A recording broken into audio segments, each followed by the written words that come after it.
The Warlord by Mike Grell, Omnibus, Volume 1. This is from DC Comics, 740 pages. The book cost me about £60. On the back, it's $100. It's brilliant, absolutely brilliant.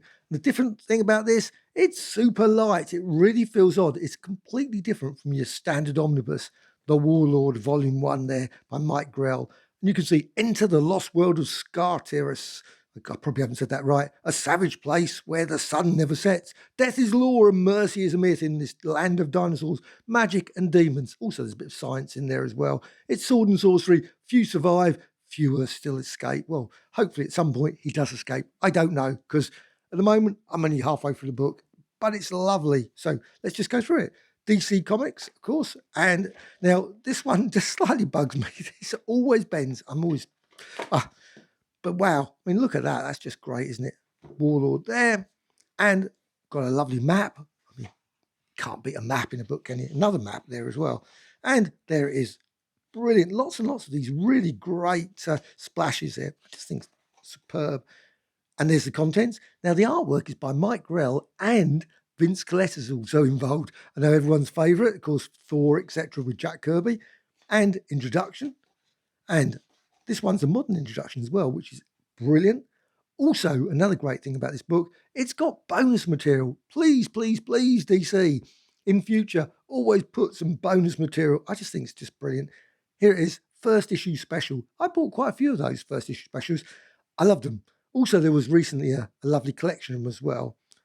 This one, Warlord Volume, this was issue 8. And you can see straight away into the story. Now, what happens? He's involved in a mission. He goes into the North Pole, down into a sort of very strange world where you've got dinosaurs. The sun never sets, as it says. And it's just completely different. Obviously, you can walk around. It's obviously reasonably warm. And dinosaurs suddenly start popping out. It's a bit like Kazar. It's a bit like Savage Sword of Conan. It's everything. Lots of obviously attractive women involved. And he meets various people. And there he explains what's happening. That's really great. Also, another thing, time seems to be slightly odd in this world. So obviously events and things happen outside and the time is slightly different. So he does, for a bit, get back into our world and, of course, meet someone else who then, of course, gets involved in the venture as well. And you can see, obviously, things are not as you expect. And this guy, Demos, he's the main villain of the story, as far as I'm aware. I don't know. I've only got about halfway through the book. Maybe he isn't. Maybe after that, other people are involved. But there's a whole load of different stories. He gets captured. The warlord gets captured, then ends up as a gladiator and then involved with other people and so on and so on. Lots and lots and lots of battles, all that sort of stuff. I think it's just great. Really good story. You can see, obviously, he's been captured, the arena of death. And look at that, dramatic there, isn't it? There's lots of those. I think there's his mate. You have a quick battle there at this point, obviously. And then war gods, you've got more battle scenes, etc. And, of course, he gets captured again, and so on. There's lots and lots of getting captured, lots and lots of weird and wonderful creatures. As mentioned, a bit like Conan, those sort of things, but also like Kazar as well. And I think the stories overall fairly paced, lots and lots of action and adventure as well. There was a little bit of a dip around the trilogy issues, which I must admit, I thought, oh, that sort of was odd. But still, generally, I found every story so far thoroughly enjoyable. There's also Atlantean technology involved as well. You can see some character there. It's obviously zapping people. There's various sky palaces and things. Lair of the Snow there. So Snow Beast, I should say. That was quite a good story. I really enjoyed that story. That was a real, then a bit like Conan there. You got that classics that you always have to have that scene. The Warlord. Now they include the covers, which is great. Oh, there's Demos again. There, so you got the covers. But these stories were a bit odd. Just suddenly dipped a bit, for me anyway. I mean, you might thoroughly enjoy them, but I didn't like them as much. But still, after that, the story's improved. And this guy, obviously from, of course, our world, goes in there and he's trying to stop the warlord. I am death. You got this sort of story. It's interesting, a bit like Stalin, I suppose, like Captain Marvel, I suppose, those sort of things.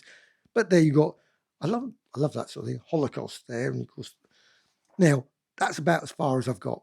So I can't say what happens after that. Who knows all the various characters.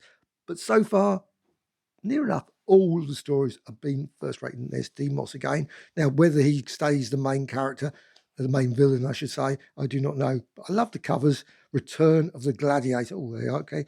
Hounds from Hell, etc. Into the Lost Worlds. But as mentioned, it does include at the back this, which I think is absolutely brilliant. Got some extras. I love it, bonus extras. Oh, before I go any further, I want to show you the size. Let's just go for the size. Now, I just love all the uses of technology as well. There's bits of Atlantean technology and things, which I think is just great. But here is a comic around the same sort of time. Now, the comics, this is better quality than you would have found in your average comic back then, even in near mint condition. If you just bought it off the newsstand, I think this is better than probably that would have ever been. And that's what I always think with these omnibuses. And here's obviously this one. You can see it's slightly bigger, not much, but it's a bit. Now, I don't think it's much wider actually when you look at it. Let's just go across. No, to be honest, if you just fold it down like that, you can see it's about the same width, but height, it's a bit bigger. And obviously you can see the border around that. As mentioned, I didn't have any copies of The Warlord. So went to my local London comic book mart and I picked one up. Issue 12. Now, this is the trilogy one, which probably was my least favourite set of stories in The Warlord, but still, you can see now the difference. There are a subtle difference. Obviously, there you've got that looks a bit bigger. I don't know. Is it? Who knows?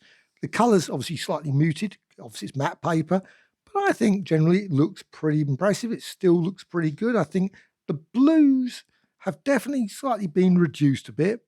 The blue here anyway, that part. Also, that looks slightly, the 35 cents, maybe. I suppose it just depends how the pages are cut. But still, the reason I got this was because I wanted to check what was inside. Because, of course, things like letters pages. Now, unfortunately, for some weird reason, the omnibus still doesn't include letter pages. And for me, I think the letter pages are some of the most important things, along with this, the DC feature page as well. I love those sort of things. Also, of course, the adverts are always quite fascinating as well. Again, they could have been included at the back. Just gives context, just gives the time period, because you could even include the sea monkeys there. And also, did you miss any of these fantastic things? Would it be great? Obviously, a nice Christmas issue of Rudolph there, as well as the Batman, these other adverts. But you can see the general DC Warlord trilogy issue, I think, is still pretty amazing in the omnibus collection as well. But let's go to the bonus material. Here's the bonus material, which I just think is great. I don't know if there were letter pages. I haven't got a Warlord comic to compare, so I have no idea. Now, there weren't any, I don't think any letter pages in that one, Beowulf, so perhaps they just didn't have any. But it also doesn't include the direct currents and all those sort of things, which I would have thought would have been around about that sort of time. You got here some lovely ink. That's a lovely ink page, isn't it? That's pretty good. And some more ink pages. And also you've got this lovely fold out, which is great. Now, I love fold outs, but I'm really the worst in the world for putting them back. And quite often I end up tearing them or folding them badly, and then they end up. Now, I've already ruined this a few times. I've just around the here. I've just screwed that up. I do that with these ones. So I better put it back, try and keep it in a reasonable condition. So that's Warlord. Absolutely brilliant. I'm really glad it's come out. I wonder if there's going to be a volume 2. I hope there's going to be a volume 2. I will certainly be picking up volume 2, find out what happens further in the storyline. That'd be great. I wonder if they'll go with the same format. Lots of people put criticisms online about it. Personally, I think this format is just great. I'm absolutely happy with it. Like the omnibus edition, the omnibus format, but I always do find them actually quite hefty. Near enough like the artist editions or artisan editions, those massive volumes, or maybe the monster size ones from Marvel. Sometimes some volumes just become too big that they're impractical. So this omnibus, I think, is slightly a better format. It is slightly, obviously, wider because of that. So you might obviously can take a bit more shelf up, but still, I love it. Are you going to pick it up? Have you picked it up? Because like I say, it's been out probably for a couple of months now. I think it's great. Definitely a recommended book from me anyway. Bye.